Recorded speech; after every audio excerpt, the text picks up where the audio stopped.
like something big is going to happen. And all of a sudden, a giant, it looked like a portal was opening from the sky. And I looked up and I saw Jesus flying up the same path that I was climbing, but he was just flying up, straight up to the top. And I was climbing, and then after, while I was going up, I thought to myself, and I realized, like, in the spirit, I realized that this contraption was the C.E.R.N. Okay, so I'm above, I have like an aerial view of C.E.R.N. And it's the ring. I see. Revelation 9. This is exactly what I saw in my dream. After all these years, the memory of this dream still sticks with me. And just recently, when I was talking to a fellow brother about C.E.R.N, it was like a light bulb that kicked on. He wants me to talk about C.E.R.N. Dark matter. I saw a vision because I'm not sleeping in this time. I'm awake. Then this another girl said, "The C.E.R.N is getting worse and worse." I prayed on it, and it was dropped in my spirit. I honestly believe that this dream is dealing with C.E.R.N. He took the key and he dropped it into the hole, and I heard clank, clank, clank, clank. Father let me hear this clanking sound for a very long time to show that it was a very, very deep hole, like it was going down to the abyss. As we were talking, the people were asking, "What was that? What is that?" And one of the lady was telling me it's a C.E.R.N, and I kind of like a C.E.R.N dream, but and a Rapture dream all in one, guys. I had this dream about C.E.R.N and the abyss where the locusts come out.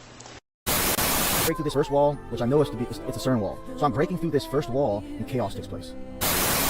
And out of that, I saw these demon-like creatures flying out. Like there were thousands, there were billions of them, all pouring out of the abyss. And I had a dream that I was shown a drawing. It was a sketch of CERN's Hadron Collider. Miami. It's also a U.S. gateway for narcotics traffic from South America and the Caribbean, with one of the highest crime rates in the nation. The final straw will be Miami and the other locations, mixing all of these together, plus the renewed efforts of C.E.R.N. All of this together will put the earth in the path of this comet, which was foreseen by John. C.E.R.N, which is in Switzerland, God told me last night that they are attempting to mix the natural realm with the spiritual realm by creating and opening portals that God has not authorized them to open. And he said, their folly will not continue much longer, or I will destroy them. Our Lord is showing me, or the Holy Spirit is showing us this black hole, and could this be having to do with C.E.R.N? What's C.E.R.N? C.E.R.N is the big super collider that...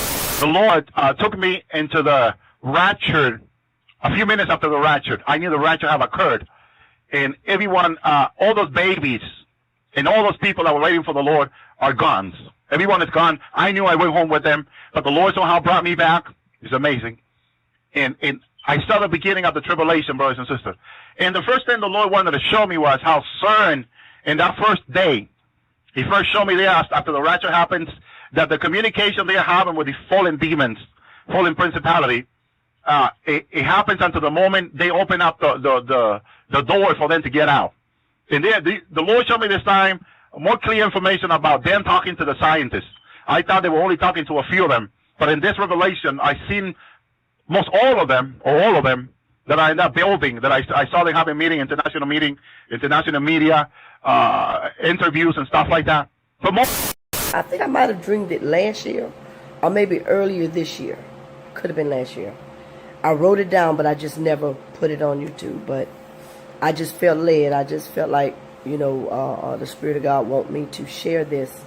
I don't know how many of you are avid YouTube, studiers. No, it's plenty of y'all out there because I'm one of them too. Concerning C.E.R.N, C.E.R.N.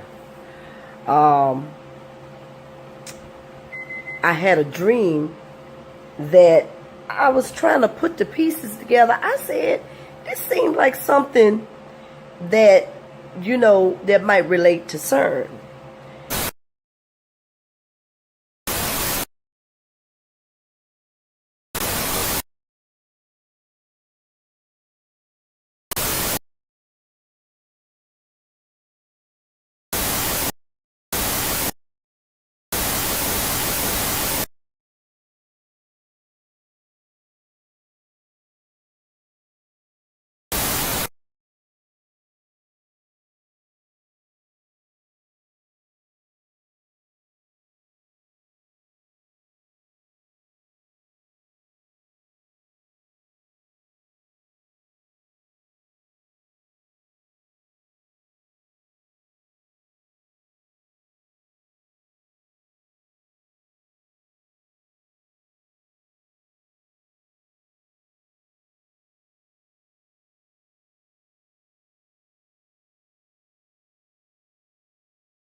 Shabbat Shalom. I am here to share a dream, and a dream about Revelation 9, about the locust from the bottomless pit. I did not know for sure. I should share the dream or not, but it kept sticking with me. I just can't get it out of my head.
Shit. Fuck.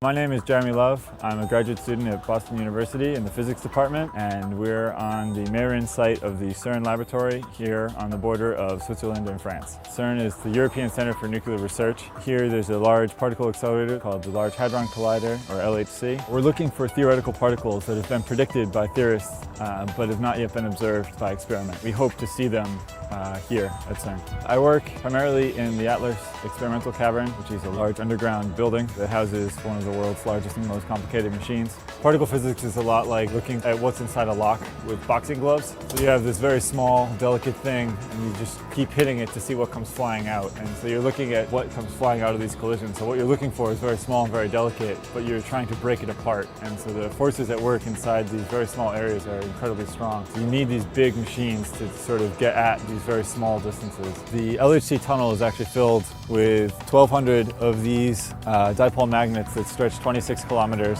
and cross the French-Swiss border. So it gives you a sense of scale. It's fun to come into work every day, you know, physically work on the detector, and then to come up and work on the analysis and look at actual physics and stuff and see the connection between them and all the steps in between. My parents aren't in any way scientists, and when I was growing up, I actually always thought I wanted to work on volcanoes. But then I guess I've always liked big things. But I read A Brief History of Time when I was in high school, and sort of from there started reading lots of other things and just sort of fell in love with the idea of particle physics. My thesis research is looking to discover particles that are predicted by one of these theories that are beyond the standard model. Answering the big questions, I guess, is what has to sort of drive you. I mean, if you're not motivated by understanding the universe, it's probably not. 2008, the largest, most complex, and most expensive machine ever devised by man was turned on. The Large Hadron Collider, or LHC, is a 17-mile-long ring of superconducting electromagnets buried approximately 300 feet beneath the ground near the city of Geneva on the Franco-Swiss border. Chilled to temperatures colder than the void of outer space, and generating a magnetic field more than 100,000 times that of the Earth's, this machine accelerates proton particle beams to a velocity just under the speed of light, and then smashes them together in particle detector chambers in order to break apart the nuclei and unloose the subatomic secrets of matter. At full power, the LHC produces roughly 600 million collisions per second, creating fleeting, minuscule atomic explosions up to 1 million times hotter than the interior of the sun. The data collected from these collisions is processed by the worldwide LHC computing grid, one of the most extensive and powerful computing grids on the planet. The grid, as it is known, builds on the technology of the World Wide Web, which was invented at C.E.R.N in 1989. The Large Hadron Collider is the primary research instrument of the European Organization for Nuclear Research, otherwise known as C.E.R.N.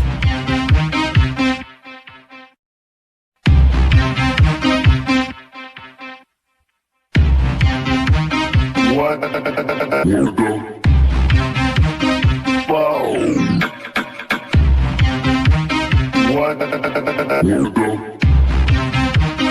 What the fuck?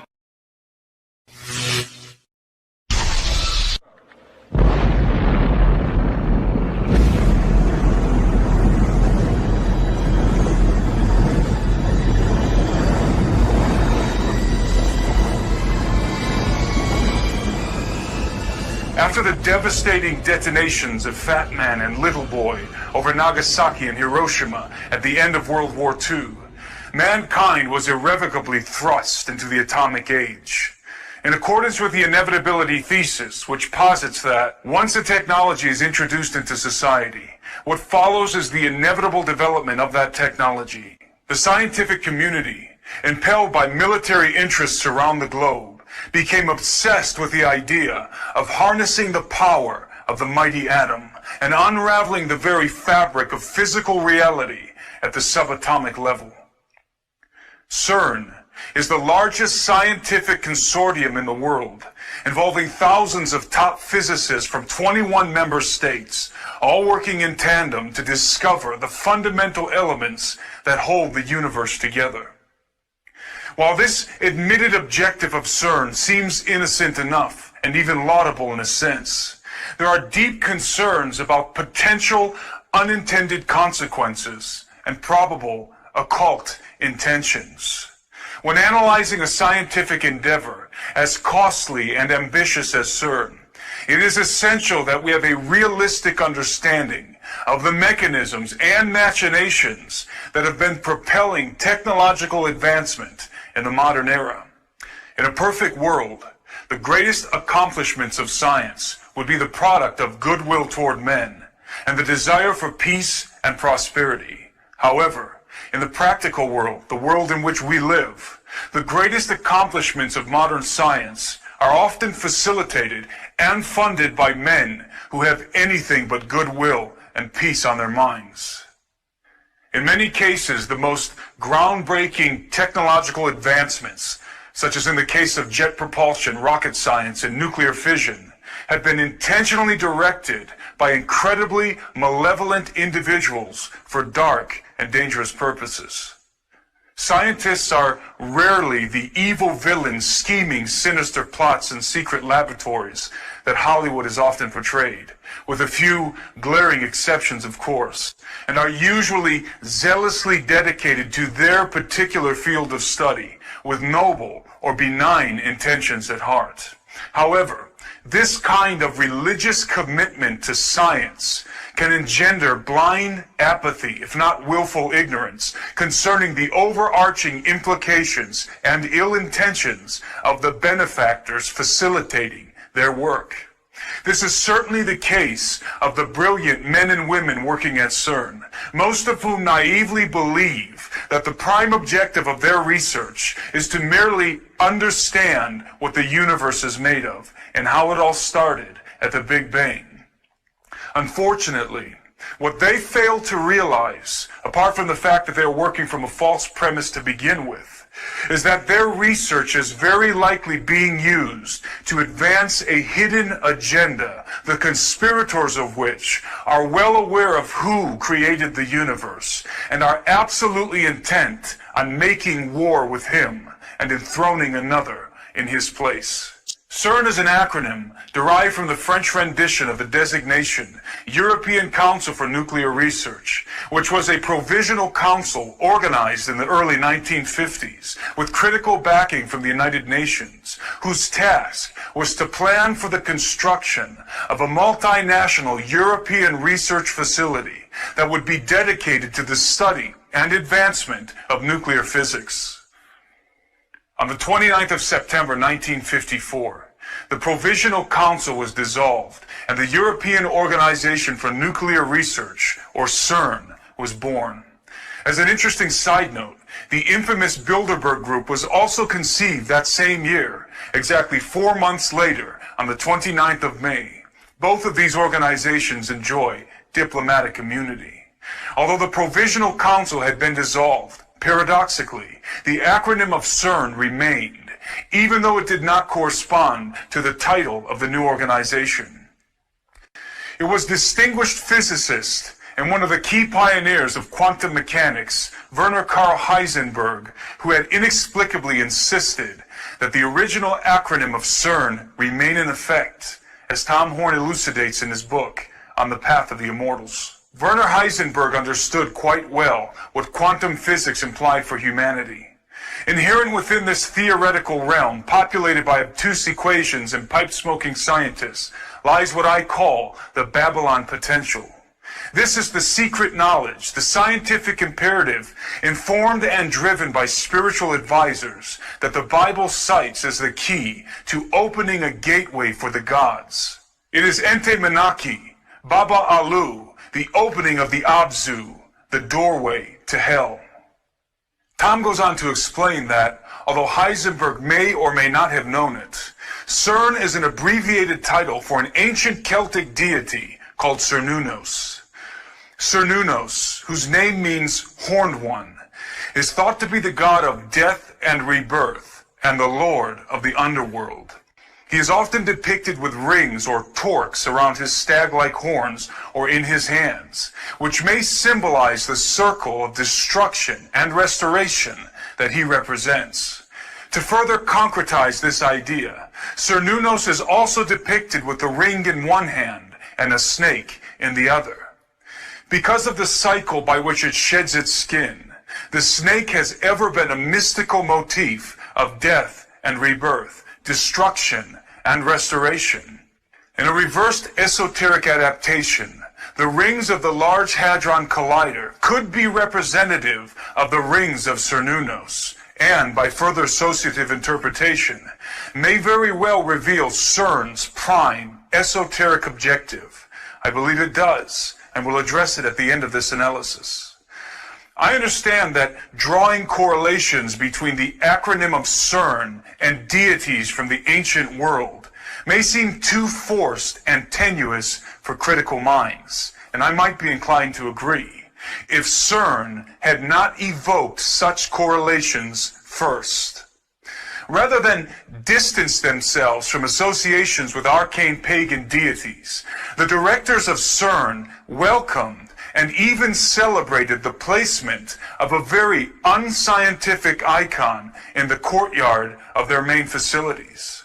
On the 18th of June 2004, a 2-meter-high statue, bequeathed by the representatives of India's Department of Atomic Energy, was ceremoniously unveiled at C.E.R.N. It was a statue of the Hindu god Shiva, engaged in the Nataraja, the cosmic dance of destruction.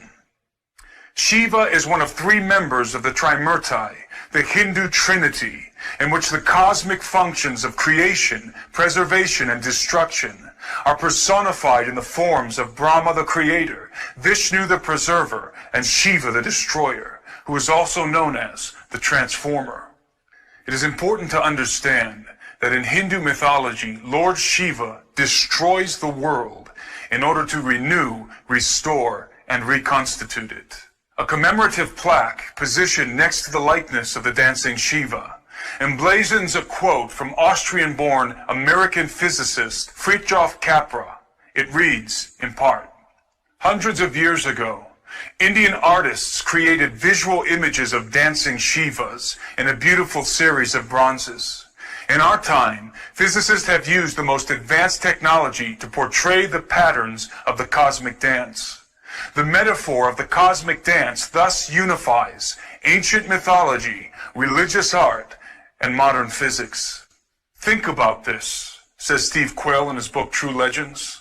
A symbolic statue of what might be a fallen angel who promises to destroy things as we know them now and rebuild a new, improved universe, with a plaque basically saying the facility will be trying to unify mythology, religion, and physics. Skeptics will be quick to point out that the unifying of ancient mythology, religious art, and modern physics is only metaphorically represented in the dance of Shiva, and has no practical application in the scientific activities of C.E.R.N. Again, I might be inclined to agree, except for the fact that C.E.R.N has been deliberately encouraging the coalescence of mythology, art, and physics in very bizarre ways. In 2014, a dance opera entitled Symmetry was performed and filmed at the C.E.R.N facilities, including inside of the Large Hadron Collider. Directed by filmmaker Ruben Van Leer and featuring the voice of American soprano Claren McFadden, Symmetry was a collaborative project involving not only choreographers and dancers from the production team, but many of C.E.R.N's own scientists. Once again, Rather than distance themselves from arcane and mythological associations, the scientists at CERN embraced this highly esoteric and occult-laced production.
One could spend hours breaking down all of the deliberate esoteric insinuations in the trailer for the film alone. But in the interest of time, let me just point out one of the more obvious details. The name of the film's protagonist is Lucas, which also happens to be the actual name of the Slovakian dancer and choreographer who plays him. Without plunging too deeply into etymological roots, the name Lucas means bringer of light, and is in fact a derivation of the Latin term Lucifer. Of course, all of this could be purely coincidental, but given the overtly esoteric nature of the film, it is highly unlikely that the name of the main character is a consequence of happenstance, regardless of the filmmaker's intention. The truth is that the occult, art, and science have always been fundamentally entwined. The natural synthesis or symmetry that binds them is perhaps best illustrated in one man, Sir Francis Bacon. Bacon, who is widely considered to be the father of modern science and the primary proponent of the scientific method, which is the very underpinning of CERN, was himself an occultist, artist, and scientist. In fact, there is reason to believe that Francis Bacon is the true face behind the dubious mask of William Shakespeare. There is, in truth, no incongruity between the material and the metaphysical world, the physical and the spiritual. They are merely two sides of the same coin, both essential parts of the whole. When one penetrates deeply enough into what we call physics, one discovers, inevitably, the veil that separates these two realities. Occultists have always been aware of this fact. Even to Francis Bacon and his scientific contemporaries, many of whom were members of the mystery schools, deciphering the mechanisms of the material world was but the means to a far more important objective: to make contact with the entities lurking on the other side of the veil. This veil is often described as a dimensional doorway that allows access into realms beyond the perceivable world. The concept of unperceivable dimensions existing essentially in the same space we physically occupy is not only very probable, but also very widely accepted in the scientific community. Many top physicists are quietly hoping that the proton collisions happening at the Large Hadron Collider will puncture the fabric of our four-dimensional confine and allow us to peek through the keyhole, as it were, into another dimension or alternate universe. Some physicists have not been so quiet about this very real possibility. During a press briefing in 2009, Sergio Bertolucci, Director for Research and Scientific Computing at CERN, made the following curious statement. The Large Hadron Collider could open a doorway to an extra dimension, and out of this door might come something, or we might send something through it. There is no question that the scientists working at CERN hope to open a dimensional doorway.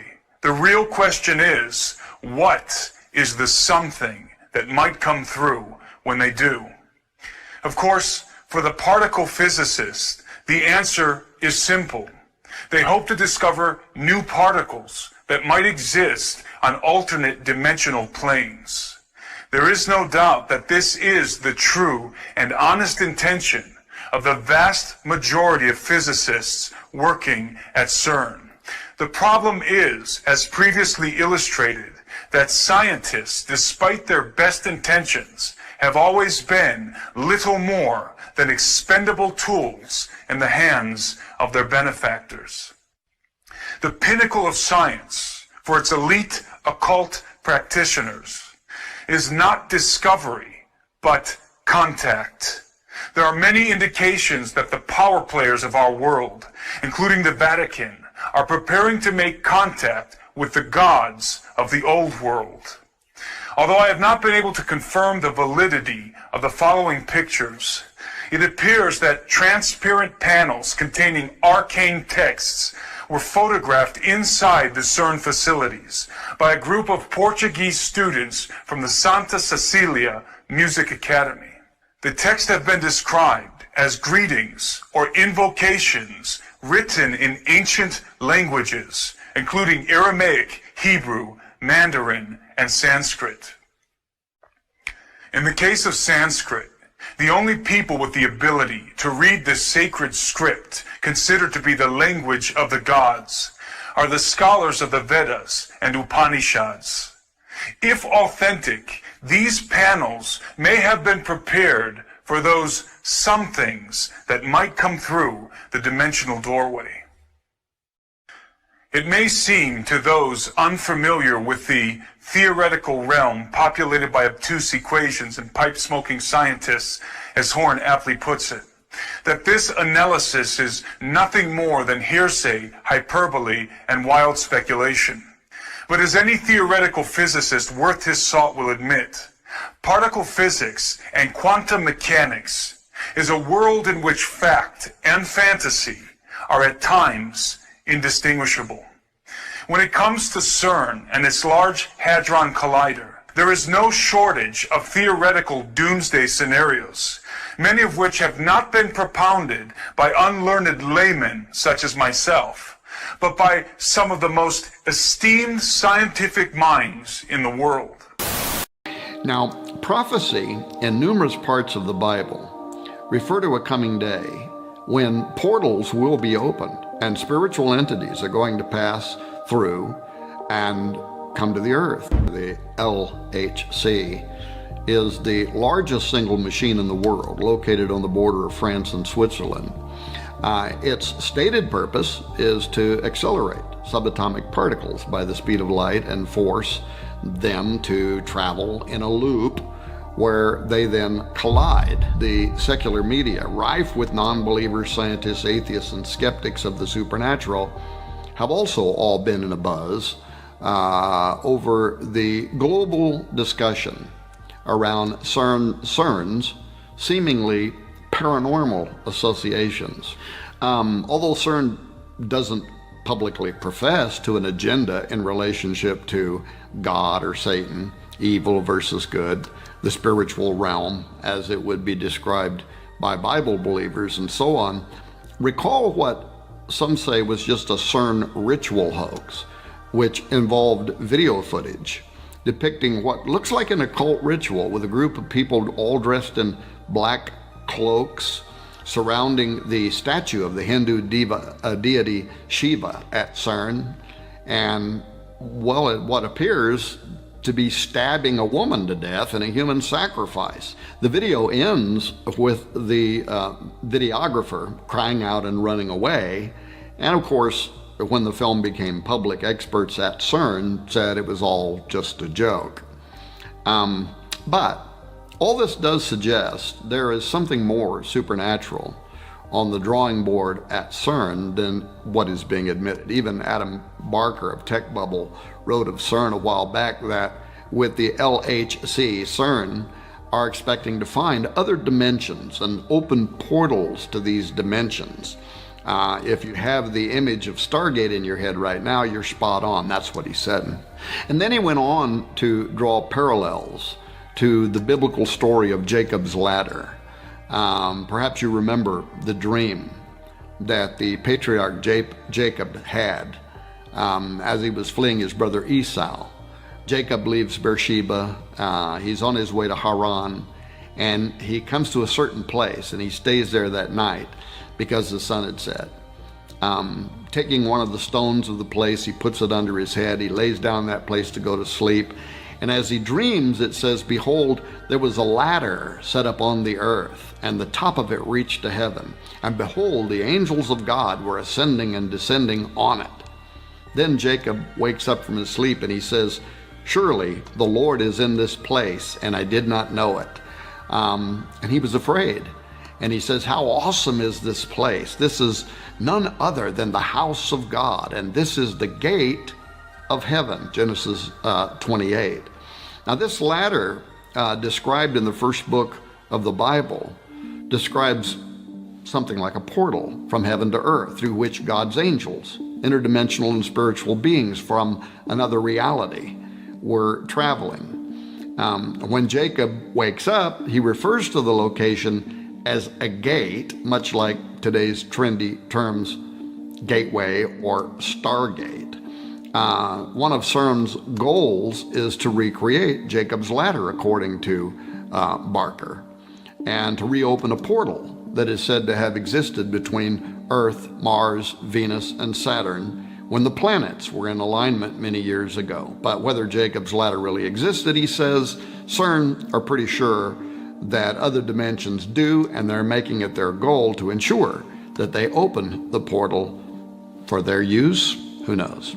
Now, Sergio Bertolucci, who is the official director for research and scientific computing at C.E.R.N, he was asked a while back about this extra-dimensional doorway by the Register, which is a London and New York operated science and technology journal.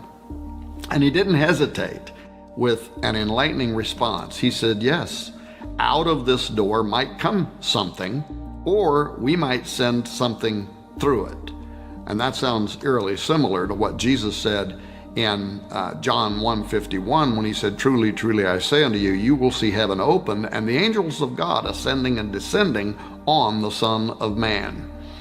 Now, prophecy in numerous parts of the Bible refer to a coming day when portals will be opened and spiritual entities are going to pass through and come to the earth. Now, if that's true, and if those verses are accepted for their literal meaning and not written off as some kind of poetic allegory, as some scholars have claimed, then the idea of C.E.R.N playing with gateways is a major concern. And if, as C.E.R.N claims, they're only out to explore space, time, matter, particles, and the origin of our known universe and planets from exclusively a scientific or Darwinian-related perspective, if their agenda is unrelated to Bible prophecy entirely, then what is it with all this mystical symbolism that they knowingly are associating themselves with? Wouldn't it be more appropriate for them just to proudly display a polished statue of a particle or some artist depiction of the Big Bang instead of the statue of Shiva?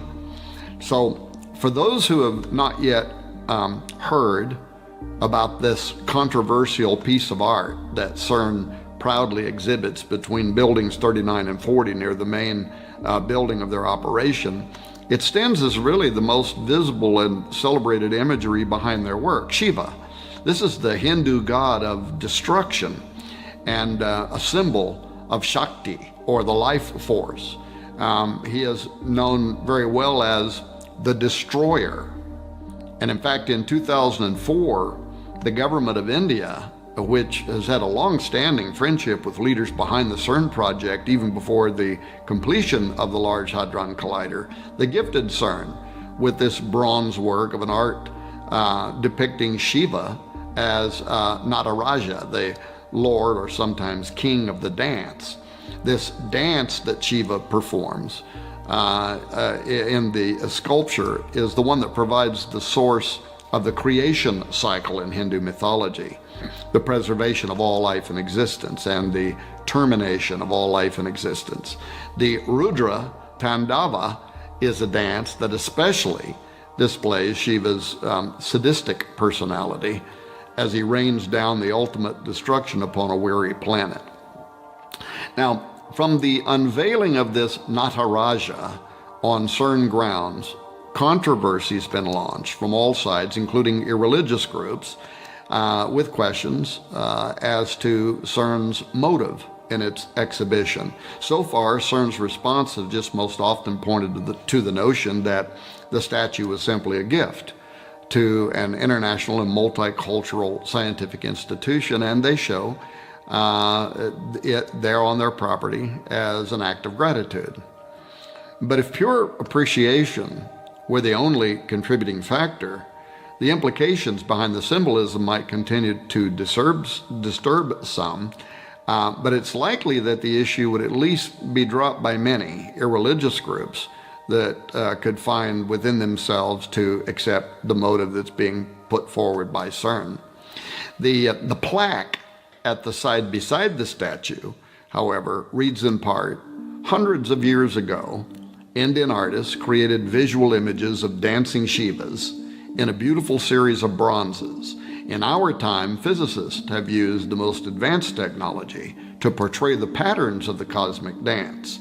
The metaphor of the cosmic dance thus unifies ancient mythology, religious art, and modern physics." So right there out in the open for all to see is a direct correlation between the Hindu perception of Shiva hundreds of years ago, which is the concept of destroyer that I explained a moment ago, and our time, unifying, quote, ancient mythology, religious art, and modern physics.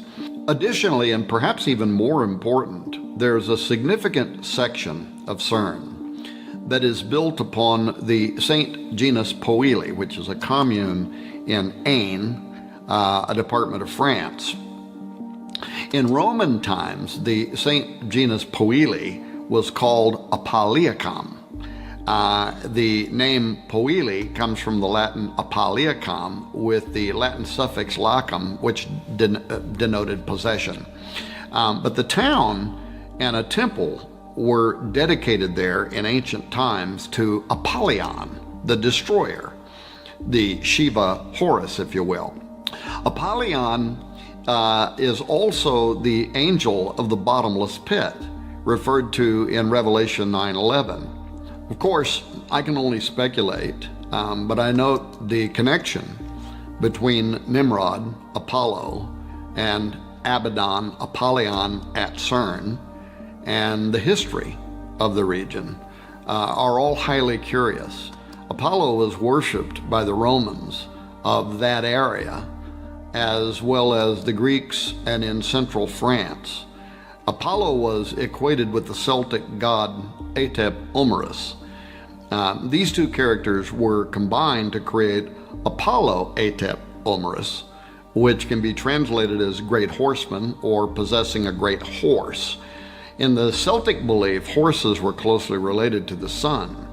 The interesting thing to note is the connection between this idea of Apollo being associated with horses in France, where part of the LHC and C.E.R.N resides, and what the book of Revelation states about Abaddon, where it says, "And the shapes of the locusts were like unto horses prepared unto battle, and on their heads were as it were crowns like gold, and their faces were as the faces of men, and they had a king over them, which is the angel of the bottomless pit, whose name in the Hebrew tongue is Abaddon, but in the Greek tongue hath his name Apollyon." End quote. I also note that Revelation chapter 9, after describing how these devil worshippers will be judged during the Great Tribulation period, it ends in verse 21 saying, "Neither repented they of their murders, nor of their sorceries," which is the Greek pharmakia, "nor of their fornication, nor of their thefts." Now, pharmakia is the word that describes the ancient occultic effort to use mind-expanding drugs during rituals in order to open a doorway for making contact with unseen supernatural entities. So, given these descriptions, is it possible that C.E.R.N will have something to do with the opening of the bottomless pit described in Revelation 9? Welcome to another edition of the Sharpening Report. This is Jake Rahutsky. We have a very special guest with us tonight. Cara Pickering is with us, and Cara has a background in numbers. She's had an affinity for numbers for years, and she's done research into the Bible codes.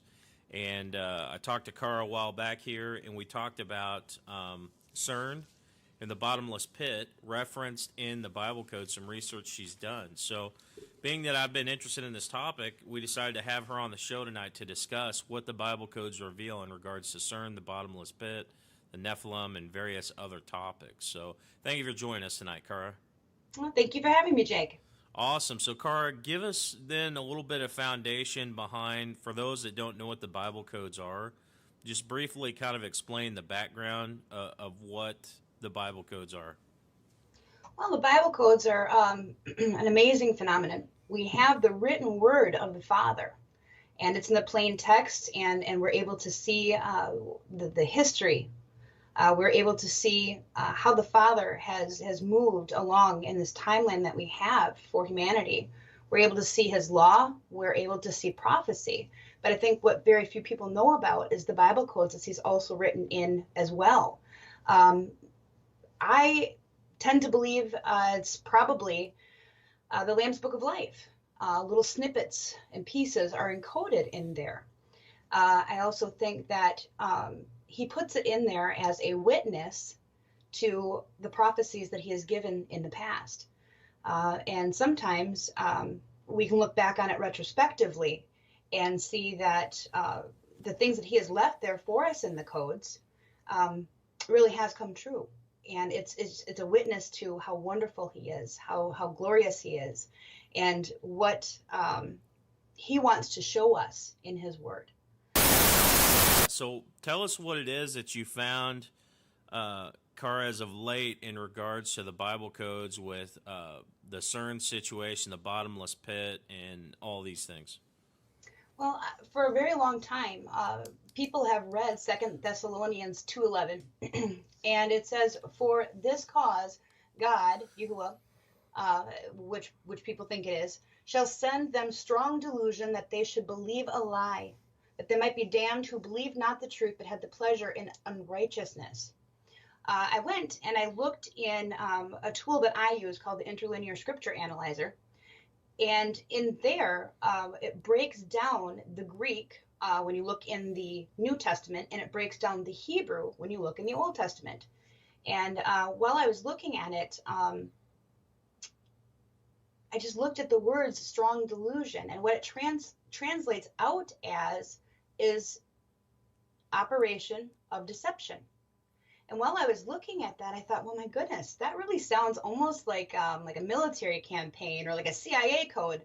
My goodness, operation of deception. What could that possibly mean?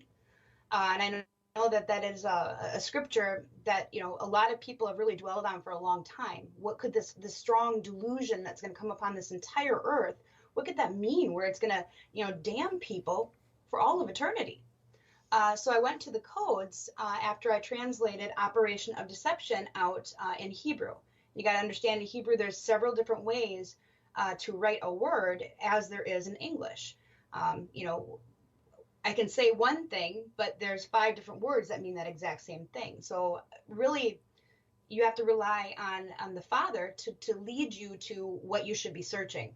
And I put a lot of prayer into my tables, and I prayed through the entire thing, and I asked for direction. And so when I looked up operation of deception, I came up with a very interesting matrix that started off as an initial skip of 75,000. Well, remember when I was telling you before about that cylinder? I had to reduce that down to make it more workable. That way, the entire table opens up. When I did that, I brought it down to 12.5. And after I searched that, I just whispered a prayer to the Father, and I said to him, what is it I should be searching in here? What is the strong delusion? And this memory came back to me just right after my prayer, where we had Tom Horn in an interview speaking about the strong delusion that would come upon the earth. And this was a video that was several years back. And I thought, my goodness, I've read some of his books. Well, what if it's Petrus Romanus? What if it's the Vatican? What if it is CERN? What could that mean? What is the implications there? So anyhow, I put the terms in, and I do a lot of research to find out what the real Hebrew word is for these things. And I put those in, and all of a sudden it just started opening up. And crossing the main access term is Petrus Romanus. And that doesn't necessarily tell me who that's going to be, okay? But it does tell me the timing.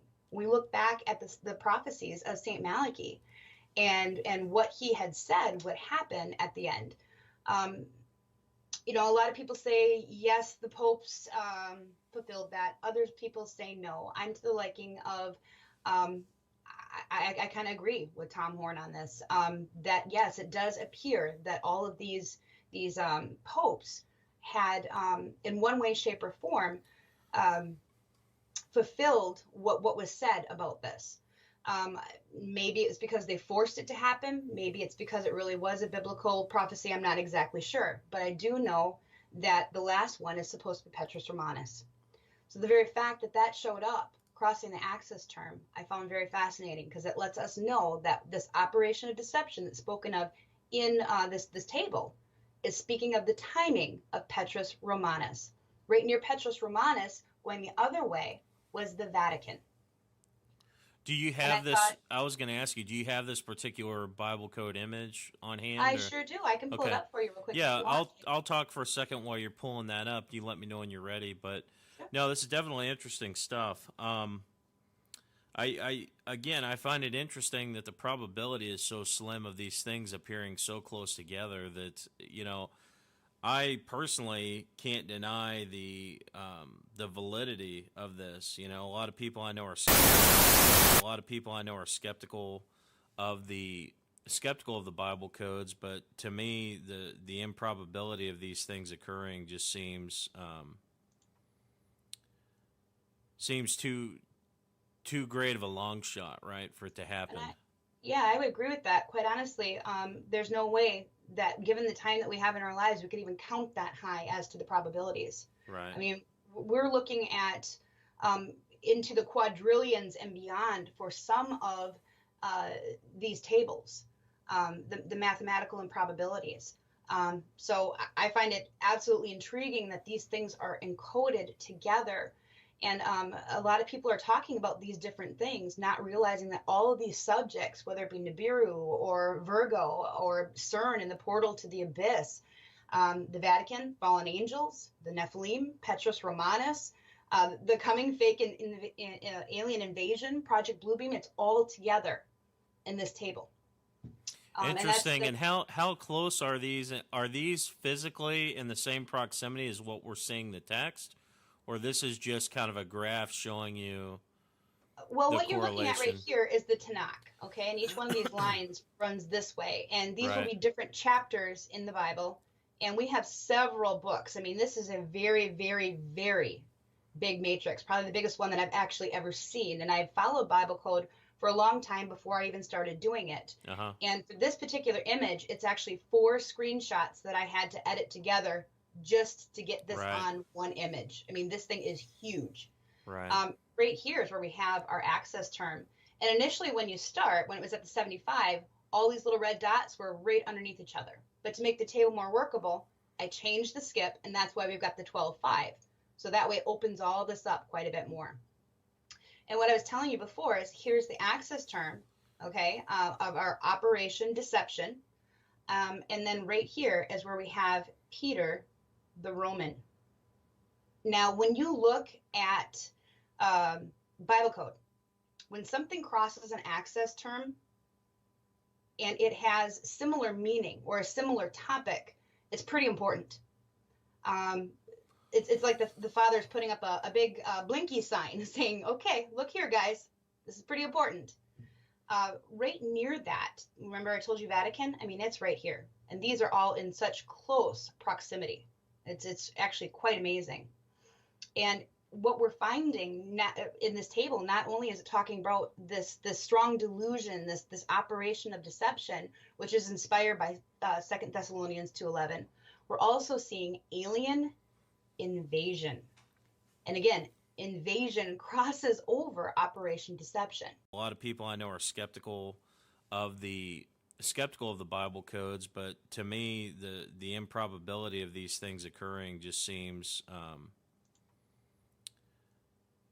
too great of a long shot, right, for it to happen.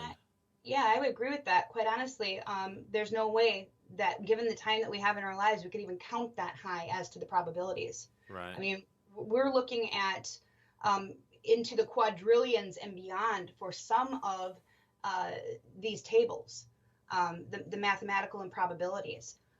So I find it absolutely intriguing that these things are encoded together. And a lot of people are talking about these different things, not realizing that all of these subjects, whether it be Nibiru or Virgo or C.E.R.N and the portal to the abyss, the Vatican, fallen angels, the Nephilim, Petrus Romanus, the coming fake alien invasion, Project Bluebeam, it's all together in this table. Interesting. And how close are these? Are these physically in the same proximity as what we're seeing the text? Or this is just kind of a graph showing you well, what you're looking at right here is the Tanakh, okay? And each one of these lines runs this way. And these will be different chapters in the Bible. And we have several books. I mean, this is a very, very, very big matrix, probably the biggest one that I've actually ever seen. And I've followed Bible code for a long time before I even started doing it. And for this particular image, it's actually 4 screenshots that I had to edit together just to get this on one image. I mean, this thing is huge. Right here is where we have our access term. And initially when you start, when it was at the 75, all these little red dots were right underneath each other. But to make the table more workable, I changed the skip, and that's why we've got the 12.5. So that way it opens all this up quite a bit more. And what I was telling you before is here's the access term, okay, of our Operation Deception. And then right here is where we have Peter the Roman. Now, when you look at Bible code, when something crosses an access term and it has similar meaning or a similar topic, it's pretty important. It's like the father's putting up a big blinky sign saying, okay, look here, guys, this is pretty important. Right near that, remember I told you Vatican? I mean, it's right here. And these are all in such close proximity. It's actually quite amazing. And what we're finding in this table, not only is it talking about this strong delusion, this operation of deception, which is inspired by 2 Thessalonians 2:11, we're also seeing alien invasion. And again, invasion crosses over Operation Deception. Interesting. Look at this. We've got spaceship. We've got Nephilim. We're looking at the different dimensions of the portals that C.E.R.N could possibly open up. And many have speculated that that's what that machine is capable of doing. When we look at the director himself saying, I don't know if something's going to come in, if something's going to go out, we're going to try to rip this thing open, and we're going to, try to go through that, interdimensional barrier. Just put a little hole or perforation in the veil. And that's what they're trying to do. And in here, it's saying that he is letting loose Nephilim. And C.E.R.N is all over this thing. I couldn't believe it. How long did it take you to put this together? I'm looking at close to 50 hours without the annotations. I do my own annotations as well. Interesting. Annotations is just me writing in English and color coding what this is. I gotcha.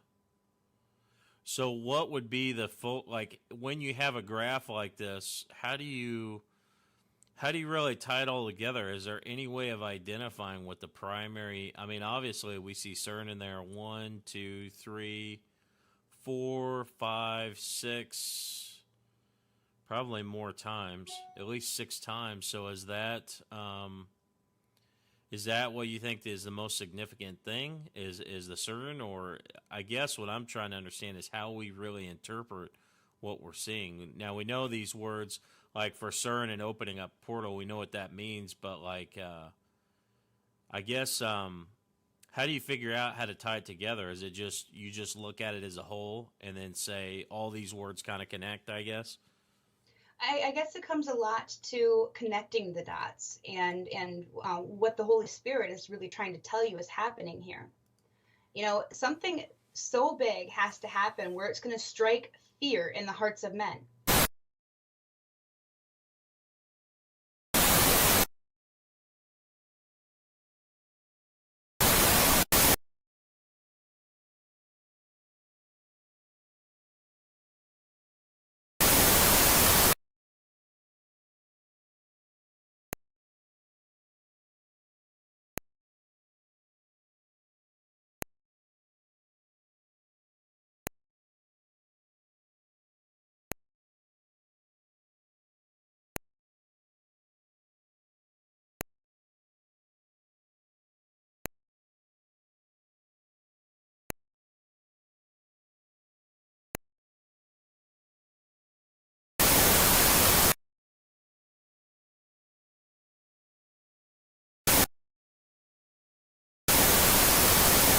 The Goddard Tunnel is a railway tunnel, an underground through the mountains and underground deep railway tunnel in Switzerland.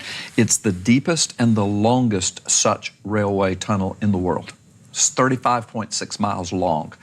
I don't know that I would go on a train underground for 35 miles, but anyway, there it is. It's the Goddard Tunnel. All right, it's this great achievement of man, this technological engineering achievement, so they're going to celebrate it. I kid you not, there are videos of this. So what I'm going to say, if your audience doesn't know this, again, it's going to be so sensational. And again, I tell you, I don't over-sensationalize anything. I just bring stuff that people have never heard before, but it's right there. They can go back and research it, and it's in mainstream media because it was reported gleefully. Here's what happened. The opening of the Goddard Tunnel, the ceremony, they set up this big stage. I think it was near the entrance of it on one side of it.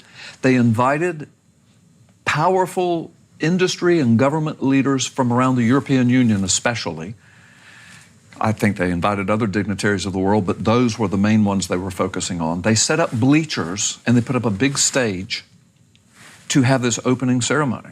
And there were, thousands of people there. Mm-hmm. And they had a dignitary area with the big, red sashes and ribbons and all that. So for the dignitaries, the world leaders to sit. So out comes this parade. It looks like a Macy's Day parade or something. I mean, and out come all of these figures. They've got people suspended from cables like they're flying through the air. And you start looking at all of this, and again, all this is on video. So you can see it. You can see it on YouTube. A lot of the news articles that wrote about it back then, 2016, 2017, they embedded some of the videos in their articles. And most of them didn't see or say what we're getting ready to see or say. They were celebrating it. But you have this parade, and before long you're looking and you're saying, this is weird. This is almost like going to a halftime show at the Super Bowl and say, there's some occultic stuff in here. Well, this was in your face because you began to realize that these people were dressed in such a way that they were supposed to be representing, it looked like otherworldly beings, demons, angels, whatever, from the dimension. Yeah, oh yeah, that's how they were dressed. And again, some were suspended and kind of flying, and others were walking. It was all choreographed. They were doing a dance, and then the drums were pounding and the music playing, and then the next thing that is presented is it's a live person, but dressed up as the goat man. Oh my goodness. Who comes out. He's sitting upon a throne, and then they start simulating homosexual sex acts in front of him as worship. This is at the opening of a railway tunnel, the Goddard Tunnel.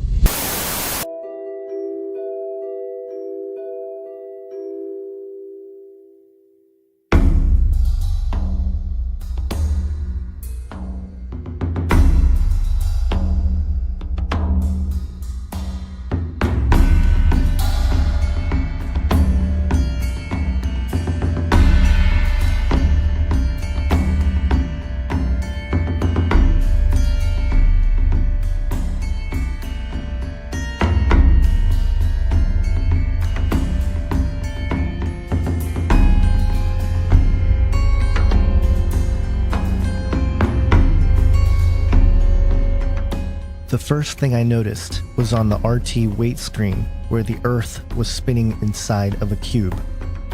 We know all the interesting imagery that the Vatican has used with the sphere, which traces back to all kinds of occultism if you dig hard enough. But the other part of it is the cube, which has been used in pop culture to represent certain powers that can be manipulated and controlled.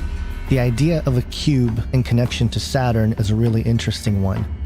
The three-dimensional depiction of a cube creates 6 sides. This hexagonal shape is found on the North Pole of Saturn, which makes this whole thing completely bizarre regardless of what you think of all this. Next, we see representatives from different monotheistic religions come together to perform a ritual.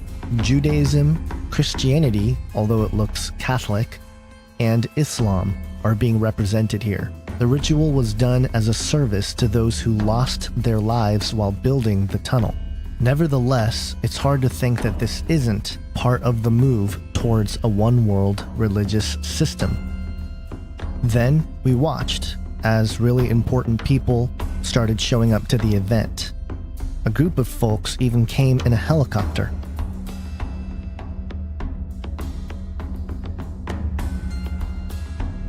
The outdoor location of the beginning of the ceremony had a spinning wheel, probably representing the drill they used to build the tunnel, but then again, it can have more significance in terms of a gateway about to be opened.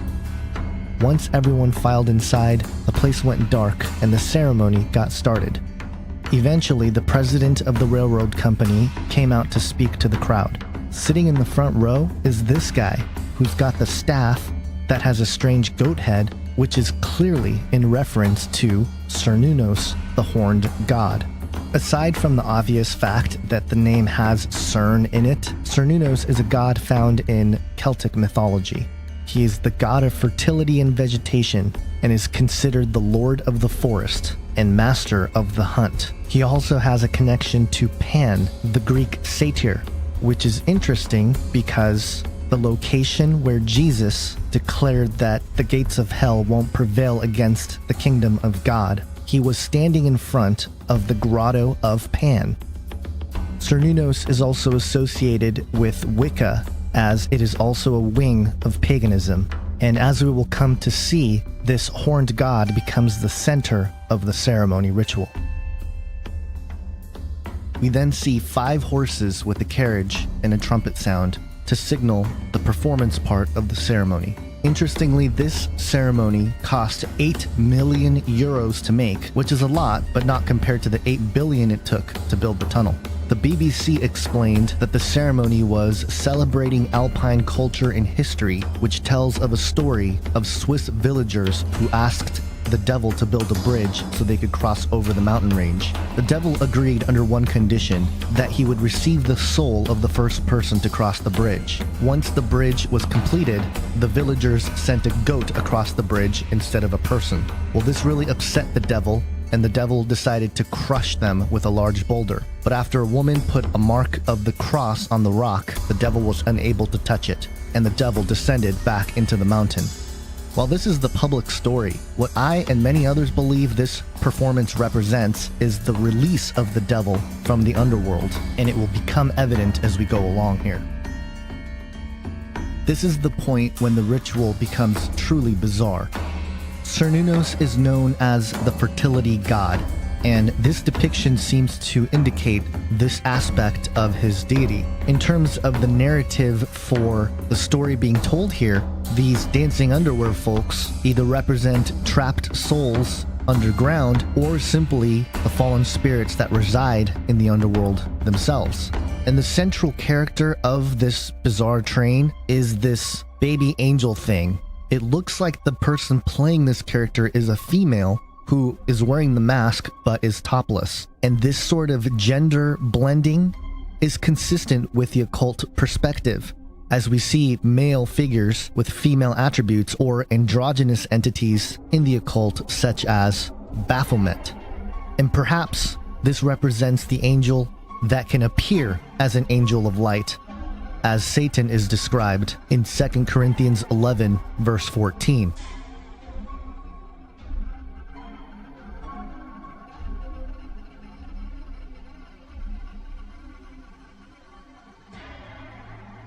Next, we see a man with chains on his hands trying to break out.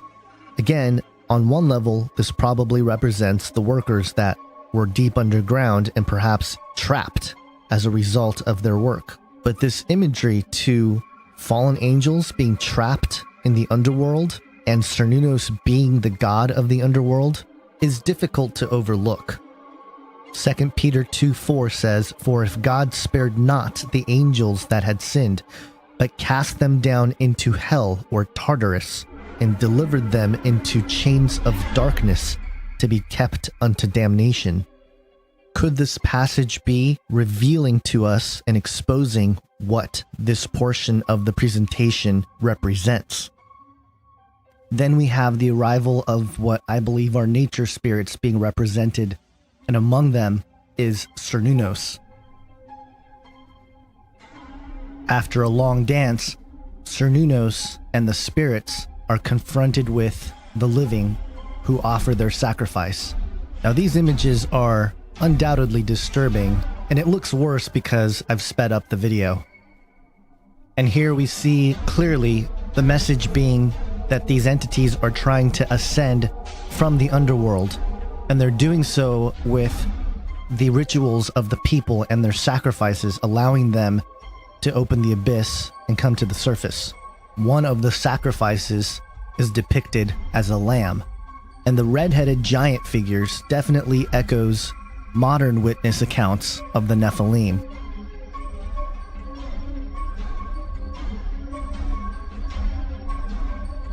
After this chaotic section of the ceremony, we see a yodeler and another goat lead into industrialism or civilization. You have the military represented, you have the people represented, and you even have the Pope represented.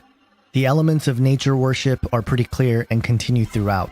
As the parade leaves the underworld into the surface world, they celebrate with the image of the woman in red, who we will see again later.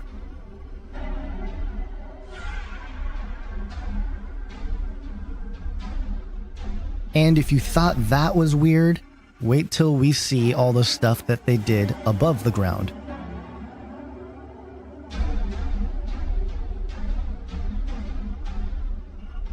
First, the workers are back, and it shows them opening up into the mountain and starting to drill, which interestingly has the breaking away of the rocks and then a spinning circle motif that becomes common to the rest of this section of the ceremony.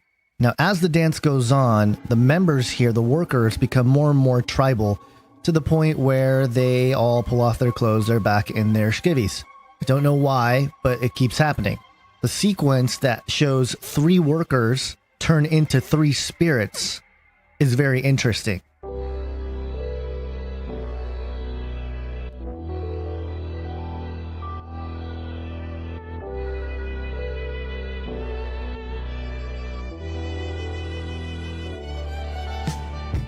Once they became spirits, it appears that the underworld opened up into the outer world, and these spirits manifest. And it opens up the gateway to allow through Cernunnos and the gang. And isn't it interesting that in Revelation 16:13, it says, "And I saw coming out of the mouth of the dragon, and out of the mouth of the beast, and out of the mouth of the false prophet, 3 unclean spirits like frogs." We then see the 3 beetles.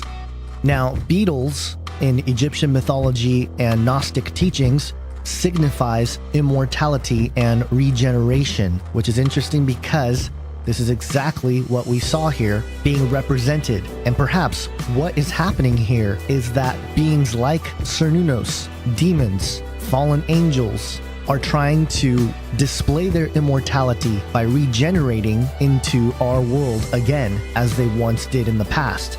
There are several things to notice here. The eyes all around being a spiritual motif that we find on angels in the Bible. But then it gets even worse.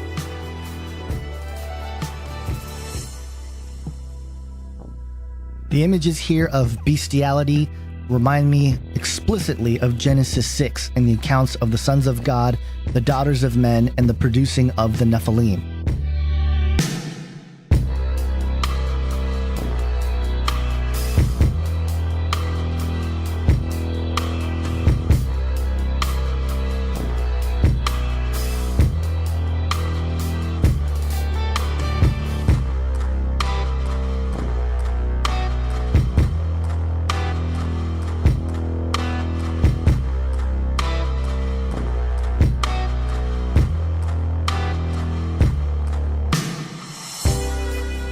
The last part of this ceremony shows the people from the crowd come forward and all gather at the world tree, an upside-down tree, clearly indicating the underworld.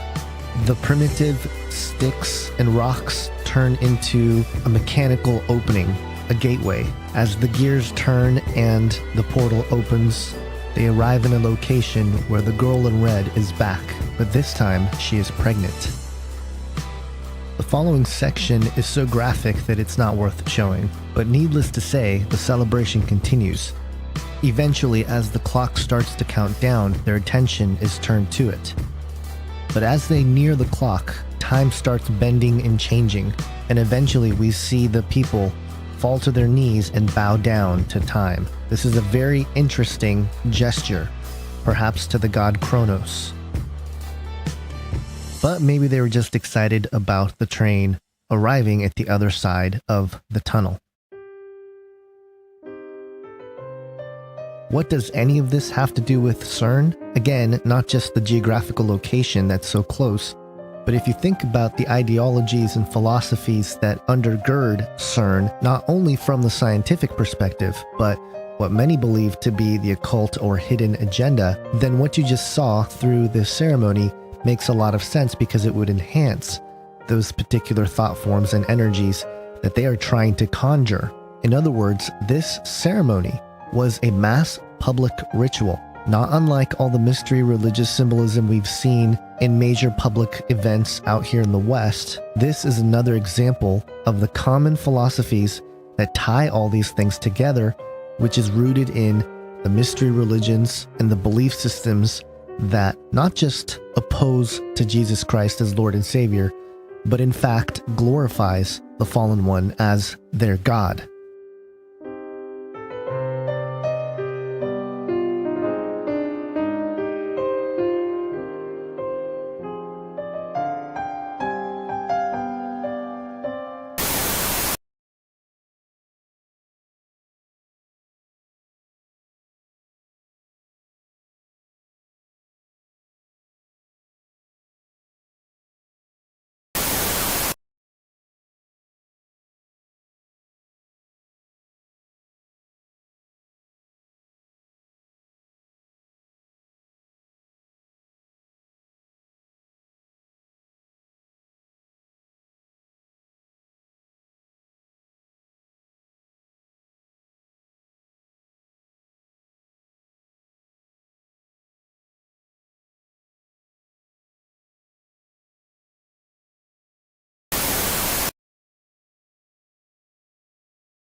How do you feel that C.E.R.N and LHC is balancing this, pushing the limit of what can be done engineering-wise?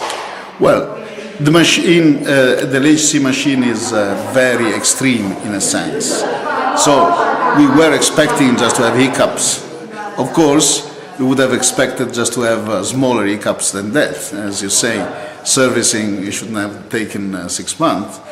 But unfortunately, in complex system like we need to build in order just to exert LHC, we have just to take into account possible things like that.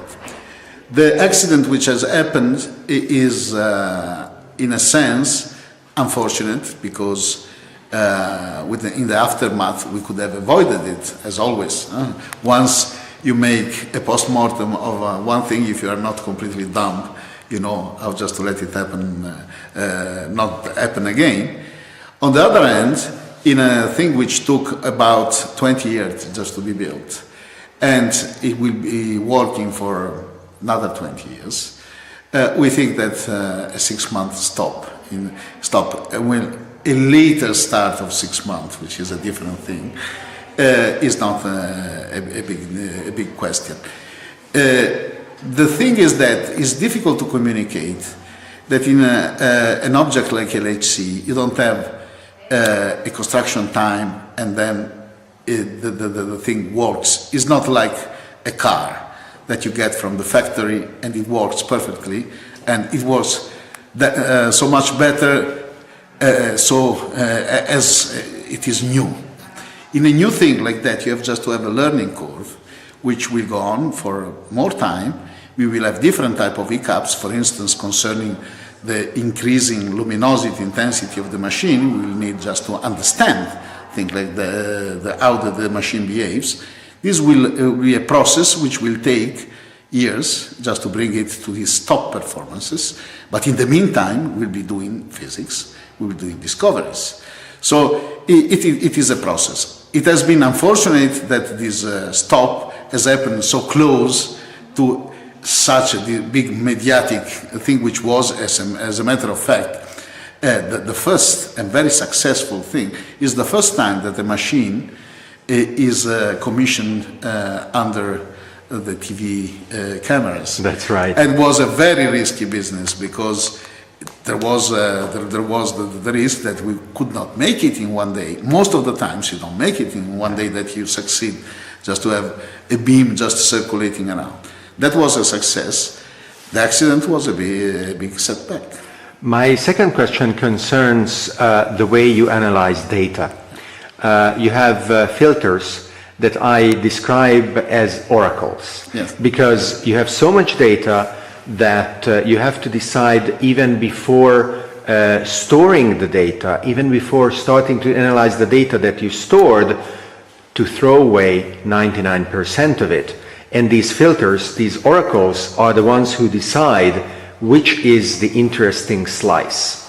So there is this saying of known unknowns as compared to unknown unknowns. And I would like you to comment whether it is the case that you are concentrating on the first category, and at least for the moment you are accepting the risk of avoiding the opportunity of studying data belonging to the second category of bigger surprises. Well, one can never exclude that, because nature is more cunning than our imagination. But what we try to avoid with this different filter level is just to throw away the kid with the water, and because we are more interested in the unknown unknowns than in the known unknowns. But this is easily done at the beginning, because the things that we are throwing away are not thrown away before we study them. We throw away, protons are complex objects, are not elementary particles, are done by a number of quarks and gluons. When you throw a proton against another proton, it's like throwing two garbage bags, one against the other. What you're interested in is what we call the hard scattering, in which one of the constituents, a quark or a gluon, hits at very small distance, in a very hard way, another constituent. Most of the time, the two protons will interact as a wall, or in a very peripheral way. This has a much higher probability than than the hard scattering. So you can study at the beginning this peripheral thing, because you get an enormous statistics without having a machine operating a very high. So you can study it in detail, and is useful for understanding some details. We have studied it in all the machine, and we want just to study it also there. When you gain confidence that there you understand everything, you start to raise the level of your filter. You say, well, this thing, I have enough data collected just to study it, and then I can harden my filter. Most of the unknown unknowns, anyway, we don't know what they are, but we know how we will see it in this part of the world. Because, for instance, they all will appear with having large missing energy, large transverse momenta, and that even before understanding what it is, we keep it. So I think that the probability that we throw away some unknown is very small. A new administration is coming to CERN starting January 2009. The previous one had a policy of control with regards to what the physicists working could autonomously on their own communicate via blogs, for example, and this policy was perceived by some as fairly restrictive. How would you comment? What do you expect the new administration to say? What recommendations will there be? Well, I think that transparency is a prime value in science. Transparency, science, and especially fundamental science, has just to be as a fundamental root in the transparency. So I am very prone just to say that we want to implement transparency as much as we can. There is the possibility that rumors are spread around which are damaging for the institution or for the field, but this, in my opinion, has not just to be restricted, but has just to be counteracted, because in our field, respectability is the most important thing. And the person who makes a fool of himself has just to be exposed.